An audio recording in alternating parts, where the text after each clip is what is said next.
A bendithiwyd Rebecca, a dywedwyd wrthi, tydi ein chwaer. Bydde di ti fod yn fam i filoedd a miliynau, a bydde ti ddisgynyddio etifeddu porth ei gelynion.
Iawn, miss.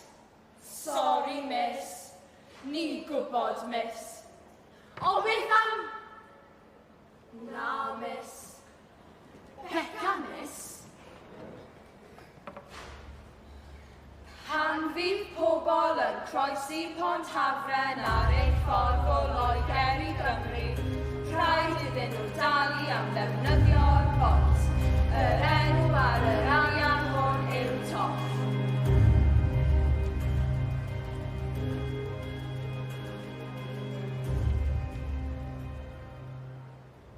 Yn hafarn y plow, Mae 'na drwg ar y bwrdd. Cewch lymaid o'r hanes cyn trowch i ffwrdd. Y modd y gafwerin yn hen bantalws, lawer gafar filwyr a ffwrthau dragoons. Lle gwylltau Llandeilon hedfad i tri, a phwliaeth, a chreigiau, a ffaglau o'i fi. Roedd ceir merched Beca'n chwythu yn goch, a'r ffwrthau dragoons a'i wynebau yn goch.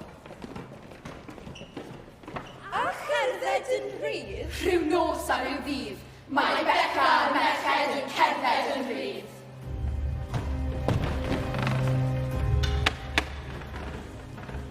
Ganrif a hanner yn ôl, a'n blad, da'n ormes, na'n lordiad a hawliau ein tir. Dath gŵr y garnaboth, o fyny ei ryddid i'r werin i gael gerdded ei thir. Roedd hi'n dechrau glawio'n dawel ac yn tywyllu'n gyflym.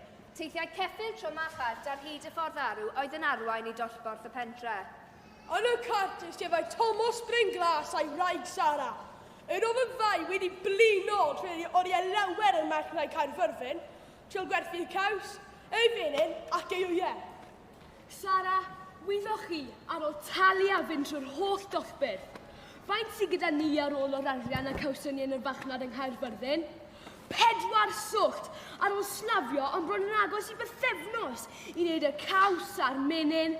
Fe hoffwn ni gymryd y fwyell fawr, Sara, a'i chwalu nhw bob un. Mae'n rhaid i ni eu difa nhw, neu maen nhw mynd i'n difa ni. Ffermwyr tlawd yn byw yn y mynyddoedd a Thomas Rhys, neu Twm o Garnaboth. Bo mis maen fe tymor o'i ceffyl yn y cart ac yn teithio ar y dynau calch i brynu gall. Roedd hi'n daith hyd a drud oherwydd oedd angen talu tollau. Roedd Twm a ffermwyr eraill yr ardal yn ceisio ysgoi talu'r tollau trwy deithio hyd llwybrau, ac yn ymuno'r dollau mewn mannau bydd oedd dim dosbarth. Digon yw digon! Digon yw digon! Cofiawnder! Cofiawnder! Chwarae teg! Chwarae teg! Dim llais gan nhw! Dim llais! Rhaid i ni dod i'r pwy yn ysgu gwell i fod yn bwlen!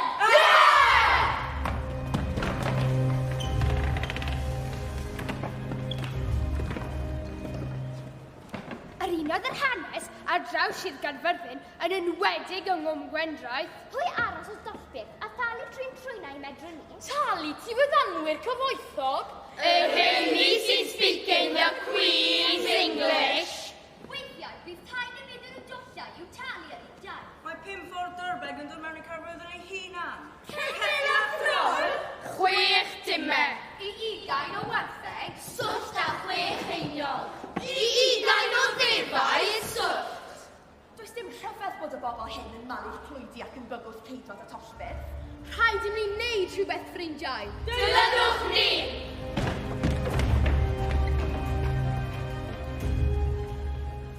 Miss, mae'r stori yma'n foes. Miss, rwy'n meddwl stori am Beca a'r merched oedd hwn. Ond miss, beth arall sy'n gwybod? Miss, wyt ti'n rio? Miss, fi ti'n clywed am hon? Miss, cario mlaen. Miss, pwy oedd Beca? Wir, miss. Iawn, miss. Rhyw ddynes o ryfedd yw Beca, am blant am I goiaf yn siŵr. Mae ganddi rhyw gannoedd o ferched, hynny does ganddi'r un gŵr. Mae hanes fod Beca a'i merched yn myned a gerdded yn os. I dorri yn ddarnau bortollau, rhag talu am tramwythydd croes. 1839, Efau Wen. Pryd o'r fyddynion ddaeth mewn hysbys at fferm Glynsaith Maen a dechrau dryllio maint yn sydyn. Rwy'n yn blin! Rwy'n wedi danto! Rhaid adael bwlyn a'n dollbyr! Taw, ffrindiau, nid oes modd i ni ffordio'r eich dollau i'r ragor. Mae'r calch yn costo 2.60 A mae'r tollau costio 6 dara. Beth ydyn ni'n mynd i wneud? Beth ydyn ni'n wneud?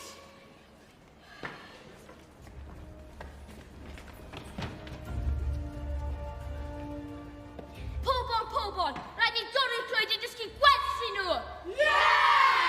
Pan dorau cryf dyllian a'r ddistawrwydd yn os. Rhaid i ferched Beca ymateb! A Beca ymlaen! Y noson wedyn, wrth iddi diwyllu, daeth y criw mawr o ddynon at ei gilydd, y tu allan I bentref, Efau Wen. Roedden nhw wedi dio'u chynebau fel fyddai'n neb yn eich adnabod, ac roedden nhw gwisgo dillad merched. Roedd rhai'n cario bwyell y llif. A rai yn cario panhela a drwm. Benjamin Bullen, y gorau'r goed, a gadael efo mlaen drwyddo! Fi yw Beca, a naill fy mlanti ddim talu rhagor y dollau. Torroch y glwyf fy mlanti, does dim hawl gan i fod yma. Merched, mae rhywbeth ar y ffordd, a chen i ddim yn ymlaen. Be si, mam? Dyla dim rwysio llir mynd ar eich ffordd. O'n I ddim ferched, rwy'n hen a methu gweld yn dda iawn. Iawn I ddod ymlaen a'i symud. Aroswch munud, gadewch i ni weld nawr. Rwy'n credu mae glwyd fawr sydd wedi rhoi ar draws y ffordd I rwystro'ch mam. Fe dorron I hi, mam. Chaiff dim byd eich rwystro chi rhag mynd ar eich taith. Na, gadewch I mi weld nawr. Efallai yn aeth I agor. Na, blant, mae ffos a chlor ni, a chen I ddim yn ymlaen. Beth nawr ni? Rhaid I chi dod lawr, mam. Rhaid I chi afferthu fynd ymlaen. I ffwrdd â hi te mlanti, does dim hawl gan i fod yma. Oedd yna'n ffwydlar i'w glod. A ni'n ffordd o'n ein tir! Ffrindiwch Beca I lefydd yn yr awyr, a gweithiodd I y ddylynwyr. Fe fydd ysbryd o Beca fyw! Yn yr Efau Wen! Cath Beca ein yng Nghymru fel fi. Yn faban cyfforol, ymlwydd mratach ddi. Fe tyfodd I fyny, yn uchel I ffer. Fi gymrodd langfeddiant o'r gall Efau Wen.